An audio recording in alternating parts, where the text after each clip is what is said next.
Untuk mendukung Belajar Bentar, kalian bisa mengklik subscribe.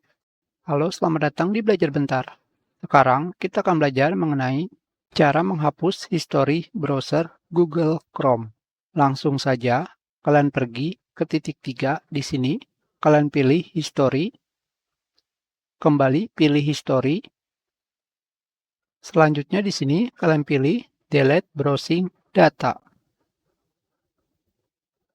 Di sini, pada bagian tab Basic, kalian bisa memilih rentang waktunya.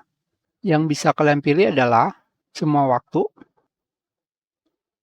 1 jam terakhir, 24 jam terakhir, 7 hari terakhir, dan 1 bulan terakhir. Jika sudah, kalian tinggal memilih Delete Data. History itu seperti apa? History itu seperti ini. Jika kalian memilih tab Advance,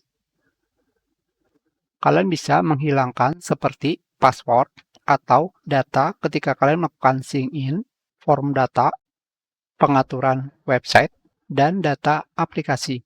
Hanya saja pilihan ini sudah cukup. Kita pilih delete data. Hanya seperti itu saja. Jika kalian ingin menghilangkan histori browser Google Chrome. Kita sudahi pelajaran kita. Terima kasih.